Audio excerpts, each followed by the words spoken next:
So we've just got back from Gamescom and we saw really cool things. Lots of DLC, lots of upcoming games, some current games and again some new expansions and new content. And we're going to be bringing a sea of content to you over the coming weeks with lots of stuff from Gamescom. The first piece of content I'd like to share with you is a Pillars of Eternity 2 interview I had with Brandon Adler, who is the game director of Pillars of Eternity 2's DLC. Brandon and I had a chat about Beast of Winter, but we also chatted about Seeker, Slayer, Survivor, and the Forgotten Sanctum, which is part of the Season Pass. We also chatted about the future of Pillars of Eternity and what that might hold for the franchise, and we also talked about the console releases for Pillars of Eternity 2 coming up later this year. This is a really cool interview, lots of nice information, so stay tuned and check it out. Apologies for the audio in this video, we're actually in a crowded THQ Nordic booth. There actually Obsidian didn't have a specific room which we could dive into and have the interview, so we're actually in the middle of the area where there was lunch, so as you hear a lot of clinking cups, you hear some other conversations going on, but it should be pretty clear that what we're talking about is about Pillars of Eternity 2, and I have linked the full transcript of the interview down in the comment section below. Enough from me, let's go right into the interview. My name is Brandon Adler.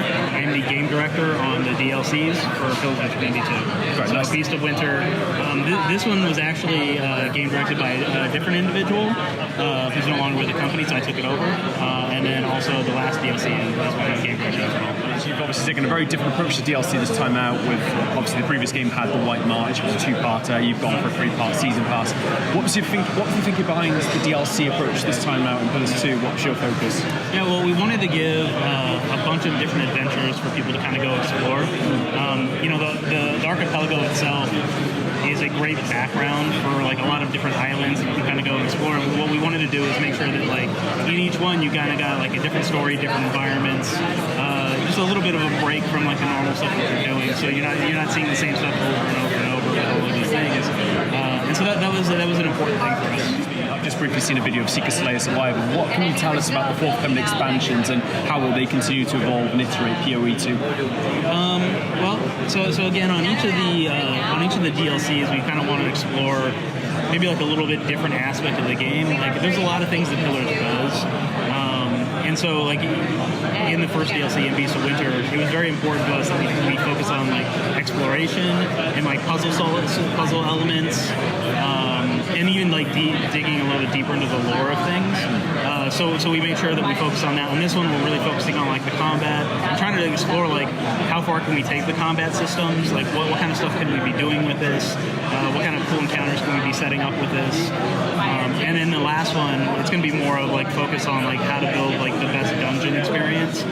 So it's going to be very dungeon divey, and we're really kind of focusing on that. So for players that really love things like Fort Deadlight or Raedric's Hold from the first game, like it's going to have that same kind of feel of like this big cohesive dungeon that we're working together. And so yeah, we're just kind of taking what's there and like really trying to take it to the max. How do the arenas actually work, and how is that a case of people could maybe revisit those like challenge room sort of style? Yeah, absolutely. So like I kind of mentioned before, one of the main things you're going to be doing in the DLC is going and collecting those artifacts. And those artifacts unlock a variety of fights.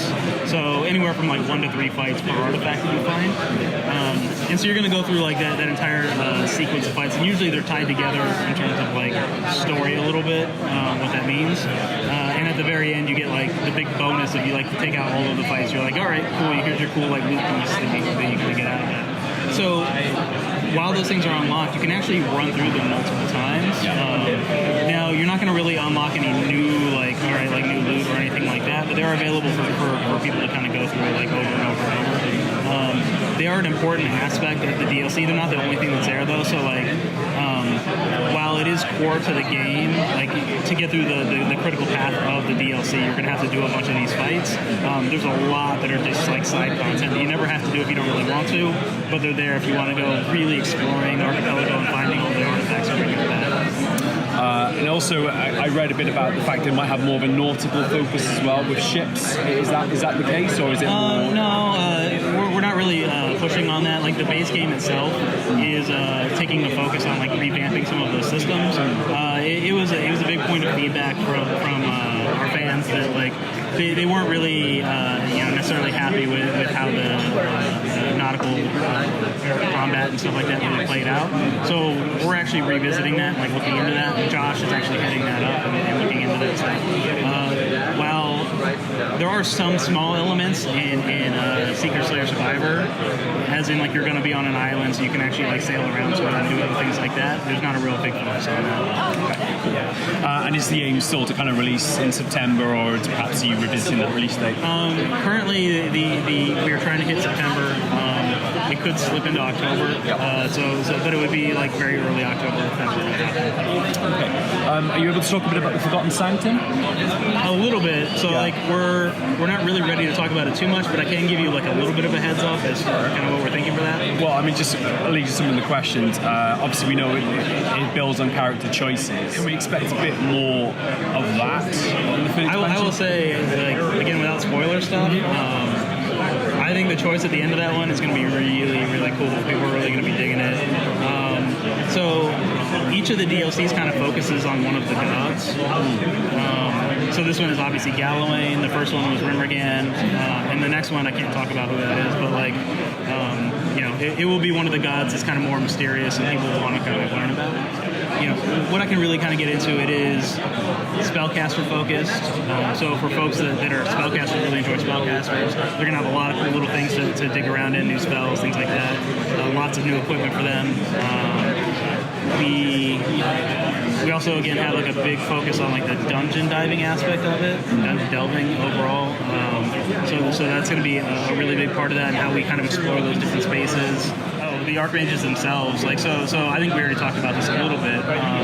There are archmages in the world, and they're all kind of trying to figure out like what do we do with Aothis, because like there's this big gigantic god like kind of tromping around, smashing up everything, and it's like they all kind of had different ideas on how to deal with him, and so you're going to be dealing with them in some respects and figuring out like, all right, do you back certain archmages? Do you betray certain ones? Do you just say screw it, I'm going to do my own thing? And so that's some of the choices going to be in there as well. I guess the description read that the actions and consequences will be felt across Deadfire at the end. Does that potentially link up future additional content? Does that link at the third game, or is that just a kind of what was that description meant to convey? Well, we are planning to have some additional reactivity with the game itself, even more so than we really had with like the Beast of Winter, or that we're even planning for Seeker Slayer Survivor. We'll actually have more of a direct impact on some of the things that deal with Aothis. I can't really get into exactly what that is, but that will be there. Currently, we do not have plans for any additional paid DLCs after the third one. Obviously, that could change depending on like reception of all that and kind of what we're doing. The franchise itself,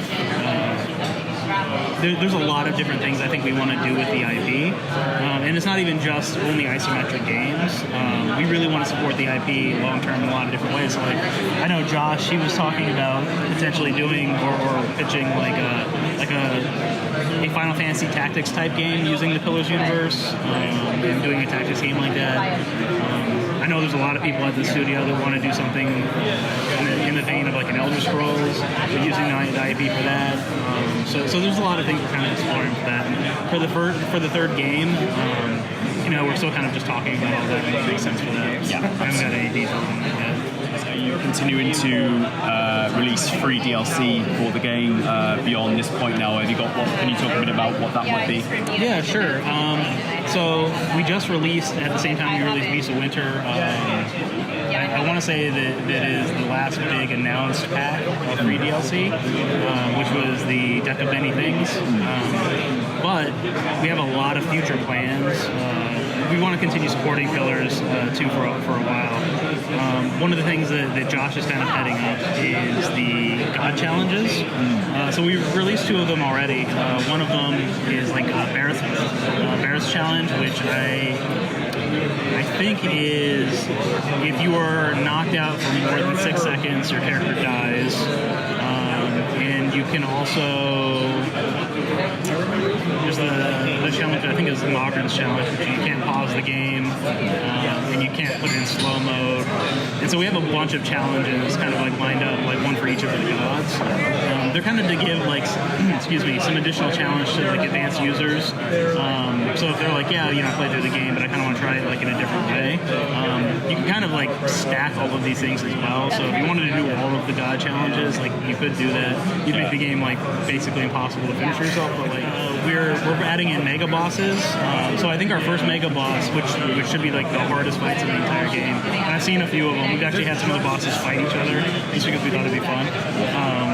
And they're pretty freaking crazy. I think people are going to really enjoy fighting those things. So we're adding a lot of that in.